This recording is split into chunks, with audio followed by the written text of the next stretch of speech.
Hello, and welcome to episode 256 of the Quiet and Strong podcast, especially for introverts. I'm your host, David Hall, and the creator of quietandstrong.com. This is a weekly podcast dedicated to understanding the strengths and needs of introverts, along with strategies for success. We usually release episodes on Monday. Be sure to subscribe on your favorite platform, leave a review or a rating. That would mean a lot to me and help others find the show. Tell a friend about the podcast and help get the word out there that introversion is a beautiful thing. So, Happy New Year and happy World Introvert Day 2026. World Introvert Day occurs on January 2nd every year, and it's really a great time to celebrate what's so great about being an introvert because there's many things. I launched this podcast on World Introvert Day back in 2021. A lot was going on with the pandemic, and a lot of us were at home most of the time. And there was talk, oh, introverts are just loving this, being home all the time. And I knew plenty of isolated introverts. I mean, even myself, I was home with my family, which I love, but I was missing a lot of other family, friends, coworkers. So I thought it was time to give a voice to what does it really mean to be an introvert, and let's celebrate that. And also, what are some misconceptions? So let's get into it. So maybe you have felt misunderstood. I know I have as an introvert. Maybe you felt like something was wrong with you. Hopefully, you still don't, but there's nothing wrong with you. Trust me. Um, as an introvert, we are deep thinkers. Sometimes some of us are deep feelers. We tune inward to our inner world more often than not. And a lot of great strength comes from that. So many great ideas and stories and creativity are born from people spending time as an introvert in their inner world of ideas. And it's time to celebrate. There's so many misconceptions. It's like introverts don't like people. Do you like people? I know I do. I just may not want to spend the same amount of time or energy as an extrovert might. But I absolutely need family, friends, coworkers. Absolutely. And other misconceptions are introversion equals shyness. So it's not the right word. Introverts can be shy. Extroverts can also be shy. I know shy extroverts. And it's just a matter of confidence. Are you confident in approaching the situations and people that you want to? And if not, that's something you can build. We talk about confidence a lot on this podcast. And for me, I used to be shy. I used to lack confidence. And so much of it, for me, the turning point was really understanding my introversion, understanding that I generally am going to think first and then speak because I'm putting all my ideas together and I'm sharing what's most important. Whereas extroverts often are going to think out loud. And there can be a clash if you don't understand that difference. If you are sharing less by sharing what's most important and extroverts are sharing everything, you could be made to feel less than or minimalized, and it's not needed. So part for me in gaining confidence was really just understanding my introversion. And people still use the word introvert to mean shy. I hear it all the time. I was in a work setting, I heard it. And if you say that around me, I'm going to call you out. I just am. I'm going to educate you in a nice way what introversion really is. It doesn't mean shy because half the population approximately is introverted. Half the population isn't shy. And it just means we're deep thinkers. Um, And it doesn't mean that we lack confidence. I know some very confident and outspoken introverts. Some have always been that way. Some have learned to be that way. Some are still struggling, and that's why we're talking. If you're still struggling, there's hope. You can definitely gain confidence and overcome shyness. But also, as we're talking about these things, don't get too hung up on the label. Um, Labels are helpful because I'm an introvert. So if I tell you about my strengths and my strategies, it can help you as a fellow introvert. We're not exactly alike. No, nobody is. No, we all have different aspects of our personalities and different individual factors, but we can learn from people that share similar factors. And it's just a matter of understanding what you need. So the labels are helpful. So it's helpful to know I'm an introvert or I'm an extrovert, but it's more helpful to know what it means. So it's more helpful to know, you know what? Generally, I'm going to think first and then speak. I do better with preparation for meetings, presentations, speeches, even some conversations. I I do need some time alone for various things. Often people talk about recharge, and that's one way we need to be alone. We need time as introverts to think, to get some work done, to focus, to plan, to dream. So there's a lot of reasons we need some time alone. We don't want to be alone all the time. We need to strike a balance. So self awareness in all of this is just so key. Who are you? What are your natural tendencies? What are your natural abilities? What are your natural desires that you want to build something on? So, what do you want and who are you? To understand this is to best tap into your personality. And there's lots of ways to do this. So, you're listening to this podcast. I have great guests on, and most of my guests have learned to tap into their introversion.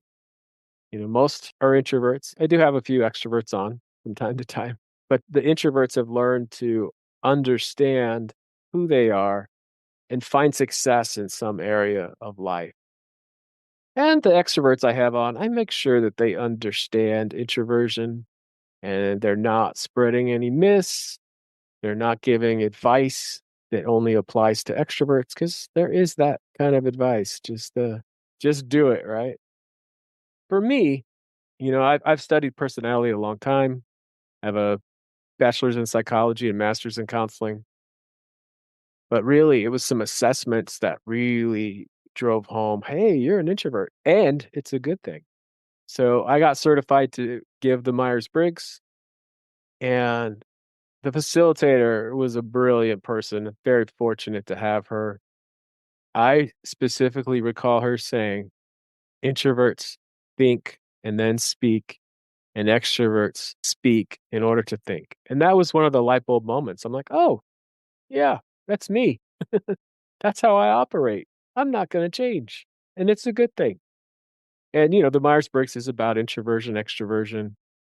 It's about being intuitive or on the opposite, really needing to see the concrete details. It's about approaching life analytically or the opposite, approaching more empathically. And the last letter, it's about really feeling the need to be organized or being more spontaneous and living in the moment. And so there's those dichotomies, and it really helps us understand how we approach life and the best ways to approach life for each of us. And we can also understand each other. You know, you may have a significant other that's also an introvert. I've talked to so many couples that one's an introvert, one's an extrovert, and they needed to work through that. Like, okay, what do you need? What do I need? What do we want to do together? Where can I give a little? Where can you give a little? And I've heard some great stories about people that are in a introvert extrovert relationship and have learned to navigate it. And also they benefit from each other's gifts and strengths because each personality type has a set of gifts and strengths. And there's so many assessments, and I've probably taken 30 assessments along these lines. Another one that I took and I got certified to give was the Clifton Strengths. It's also been called Strengths Finder, Strengths Quest. And in a nutshell, it's 34 themes of talent. And what it does is it gives you your top five. And the idea behind it is, hey, You're going to do so much better if you focus on your gifts, if you focus on your strengths, than if you try and fix your weaknesses. Of course, we need to deal with weaknesses, but a lot of times the best approach is to approach them with your gifts and strengths and really focus there and let other people use their strengths. We've had other episodes where we talk about Clifton's strengths. Some guests bring it up. I'll just give you a couple examples from me. Like one of my strengths is being analytical and definitely owe that to my introversion where I go deep in thought. I can think about things, why did this happen? How can we do better here? And I've always been analytical. Another one is learner. And I love learning. And, I think most introverts actually do, but it's one of my top 5. I have another one is ideation, and it just means I am thinking all the time, and it's a gift. Sometimes it can be a little much, but understanding that it's a gift to have some great thoughts is key. Another one I have is intellection, and again, it's this assessment doesn't call out introversion, extroversion, but it really just talks about naturally occurring strengths. And I relate intellection to introversion. It's really just you really value your thoughts and thinking. And again, you are going to have a different set of strengths if you were to take this assessment. Nobody's exactly alike, but it can be a powerful way to get to know yourself. And there's other assessments too, but those two have been really helpful for me. And again, Clifton's strengths wasn't about introversion, extroversion, but it really was, oh, you have naturally occurring gifts and they are good and you can't change them even if you want to. There's a lot of great podcasts out there. I highly recommend this one. There's a lot of great books. If you've been a listener, you might have heard me talk about Lori Helgo. Her book, Introvert Power, was a life changing book for me. And it really is one of the key takeaways is in the title Introvert Power. Introverts have great power. Also, in her book, she quotes some research where, introversion is more than 50% of the population. And before I read her book, I was hearing other numbers, like much lower numbers. And again, sometimes the lower numbers come from a lack of understanding of introversion. You could look at someone that doesn't seem to be shy at all and say, well, they're an extrovert. And you could be wrong. They could be a confident introvert, which is the goal of this show is to make all introverts confident and get what they want out of life. Not turning them into extroverts, but just being confident introverts, honoring their gifts. I ask my introverted guests, when did you figure out you were an introvert? And I don't have to count it up, but so many attribute identifying introversion with Susan Cain's great book, Quiet. And I read that book too, and I highly recommend that one as well. And it made so many people realize I'm an introvert and it's a good thing.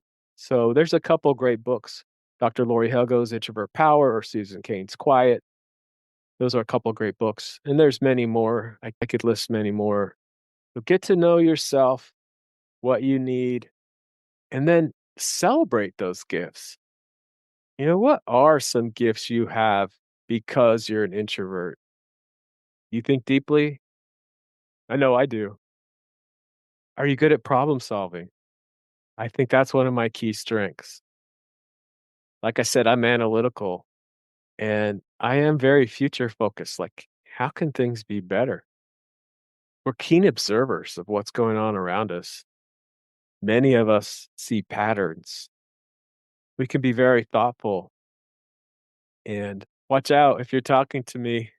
I may have a lot of questions for you because I am going to think and try to really get all the information I can. And I may ask you a million questions if I'm trying to help. I think we're all really good at reflection. You know, we just gave a presentation and we can think, hey, how did that go? What was good about that presentation? What might I do next time? Or maybe we had an interaction and, you know, we're like, I didn't love how that went. but we can think about it. Think, you know what? Here's how I can be better. But again, you may share some of those things I just mentioned. You may have some different ones. You do have some different ones. So get to know those, through conversations and through podcasts, assessments, books. So get to know who you are. And again, let's bust different myths. I did an episode on top 10 myths about, and then I did another one because I had 10 more, and there's probably 50 more of things we can bust. We mentioned that introversion doesn't equal shyness. Introverts do like people. Introverts have a lot to say. Some people say we don't, but we're always thinking. Introverts get drained by all people, and that's not true. Do you know someone you just love to be with and they don't drain you? I do. I have people like that in my life. Some situations are draining, and you have to be aware of what does drain me and how can I recharge. Sometimes it's I might really enjoy something, but it's still kind of draining. So, how are you going to celebrate World Introvert Day? Send me a note. Tell me how you celebrate it. And that's the other thing. What do you like? What's fun to you? And sometimes you might want different things. Sometimes people try to say that's another myth that introverts don't want to have fun. But it's possible that you want to have fun in a different way. And maybe sometimes you want to go to a loud party, loud concert, and maybe sometimes you want to sit home and watch Netflix with someone you care about. What's fun to you? Don't let anybody tell you what fun means to you. You get to decide. So celebrate World Introvert Day in the way that makes you happy. Do what you would like to do. Remember what great gifts you have. And then really figure out your why. Why do you do what you do? What's important to you? And make goals using your introverted strengths and gifts and really clarify what you want this year. And you can achieve anything. It's just often your approach as an introvert is going to look different from someone that's an extrovert. So set some great goals, use your gifts of reflection to map out how you're going to achieve those, and then regularly reflect on how you've done. And maybe you want to tweak your goals based on different changes in your life. Also, protect your time and energy. You know, spend time with people that you care about. Also, get that needed time alone that you need and strike that balance. And honor your strengths. Really celebrate who you are. Challenge those misconceptions as you hear them and have a great year. Keep listening. Reach out at David at quietandstrong.com or check out the quietandstrong.com website. There's lots of resources there. On the podcast, we have lots of great guests. We've already recorded some for 2026. So check it out. Also on the Quiet and Strong website, there's a free Type Finder personality quiz where you can get your 4-letter Myers-Briggs code. And as always, get to know your introverted strengths and needs and be strong.